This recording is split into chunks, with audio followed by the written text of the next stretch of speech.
Well, Shedeur Sanders finally heard his name called late Saturday in the 5th round when he was selected by the Cleveland Browns, who have a pretty crowded QB room. With Deshaun Watson expected to miss significant time this upcoming season, the Browns quarterback competition will consist of Joe Flacco, Kenny Pickett, Dillon Gabriel, and Shedeur Sanders. Sanders is currently tied for the 5th shortest odds in the NFL to win Offensive Rookie of the Year at 15-1, with Gabriel set at 60-1. All right, it's not just Mike T with us. Dominique Foxworth also as well. Neek, I just have to tell you, I was watching you on Get Up. I really love the artwork. Stephen A. was focused on Monica's in the Marriott. I just looked your up. artwork, especially. I just looked up. Especially, What's up, guys? What's going the on, little dog? ESPN drawing of you, fantastic. What's happening? What's up? Okay, I worked really hard on all of these. I appreciate that you guys see value in my artwork. I've been working on my art skills. There we go.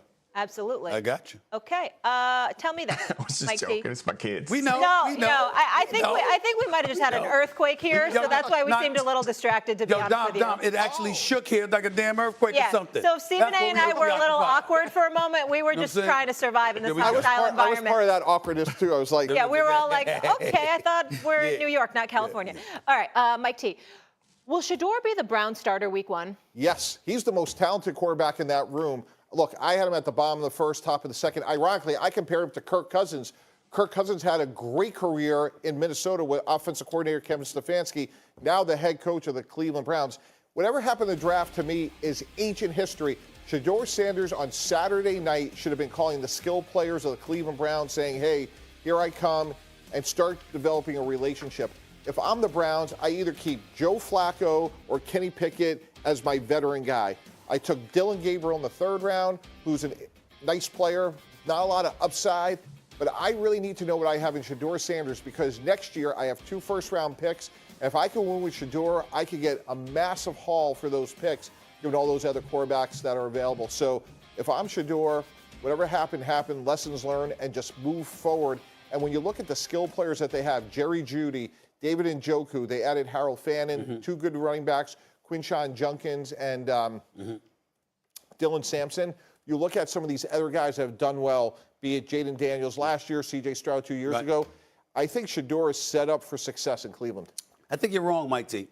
I think you're wrong, and I think somebody like you will understand and appreciate where I'm coming from when I say this. I don't think the day 1 starter or the week 1 starter for the NFL season for the Cleveland Browns, as it pertains to Shedeur Sanders specifically, is going to be determined by just his play.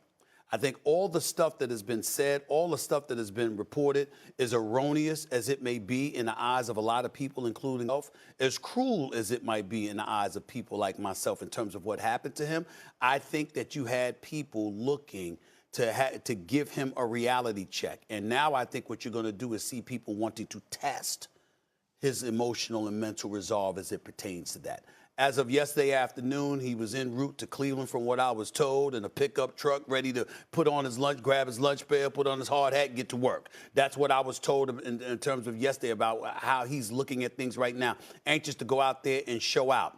But you're hearing people out of Cleveland talk, Dom, about how Dillon Gabriel was their preferred quarterback, Big Ten Player of the Year, that kind of thing. They were saying that they looked at him. I don't know how, because he wasn't Shedeur Sanders, but nevertheless, they were looking at it. You look at Flacco. He's a fan favorite. They loved him in Cleveland. They never wanted him to leave after the job he did for them a couple of years ago when Deshaun Watson went down, and he came in and did his thing, okay? And then you're looking at Kenny Pickett. Now, I know that Kenny Pickett is a former Steeler. Then he went to Philadelphia. He's got a Super Bowl championship as a backup. We get all of that part. But in his last 17 starts, his record is like 13-4. And so when you look at it from that standpoint, I think they look at Shedeur as a long-term solution. I'm not saying he's going to sit out the year or anything like that. I wouldn't be surprised at all if he's the starter at some point this upcoming season, but I don't think he's a guy that's going to be judged by just his play. I think they're going to want to see whether or not that ego that people were talking about is something that they're going to have to concern themselves with. And unfortunately, I think they're going to test him. And that's why I think he's going to be prevented from starting week 1. Not because he won't deserve it. I just think they're going to test him. Go ahead, Dom.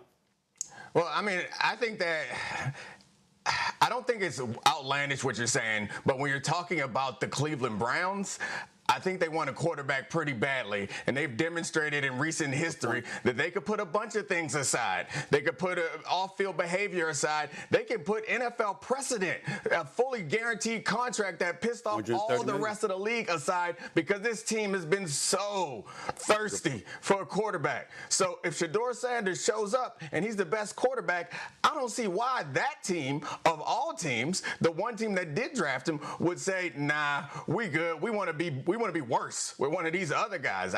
I'm not sure that Shedeur is going to be the best quarterback in the room on day one. He's a rookie. Plenty of rookies, first round and second round and third round rookies do not start in week one. I think you're right that he will get a chance to get on the field at some point, but he better make the best of that, because one thing I do know is that the Browns are probably going to be near the top of the draft again next year, and a fifth-round pick is not enough investment for them to not draft another quarterback next year. So Shedeur, whatever he has to do to get better at, he needs to do it immediately. And as soon as he gets on the field, there's no slip-ups. They're not invested. They're not going to do like they did for Caleb and put a perfect O-line around him and get him a bunch of receivers and running backs and keep trying. They're going to throw him out there once, sink or swim. And we're done with you at the end of this season. We might draft another one. Yeah, guys, I see it totally differently. When we drafted Mark Sanchez in New York in 2009, day one, snap one, we put him out there, sink or swim, and we went to the AFC Championship game. Shedeur Sanders is a talented quarterback. And if you listen to Bill Parcells' induction speech when he went to the Hall of Fame, and Nick, you know this, the locker room is the ultimate meritocracy. Shedeur Sanders has more ability than any of those other quarterbacks in that room. Kenny Pickett, Stephen A., I understand what you said, but when you're on your third team in 3 years and Pittsburgh and Philadelphia give up on you, he's not a talented quarterback. Joe Flacco is 40 years old. He's in the eyes of a lot of people, including. So if I'm Cleveland, I want either Dylan Gabriel or Shedeur to start. And once you get that job, don't ever look back. Just keep on going. Well, and if you earn the trust and respect of the locker room, the way Mark Sanchez did, even though it was bumpy, he held the job, and we went to back-to-back championship games. And I'm just saying, like, if I'm Shedeur, all that noise is irrelevant. I have to earn the respect of the locker room, and if I do, then I'm the starter, because, again, it's a meritocracy. Those players want to believe that the quarterback gives us a chance to win.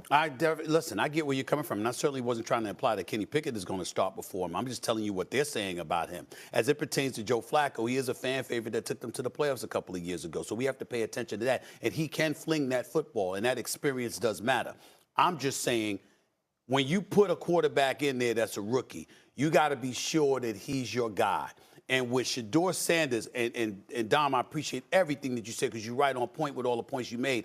I just think that when it comes to him, it's not just about football. And the draft situation proved that. So because that's the reality, knowing that once you put him in there, he's your guy, I'm just simply saying they're going to wait for as long as they can get away with it before they make him that guy. And it may be week 3. But it may be week 5. Stephen A., that's not true, because if Kevin Stefanski is sitting right here, he's going to play the best quarterback to win. And if I'm talking to Shedeur today, make it you on day one, like own that position from day one. But all Stefanski But it doesn't make sense. But what doesn't make sense, but y'all can both help me out on this, okay? You being associated with the NFL, you being a former player, Dom, y'all help me out with this.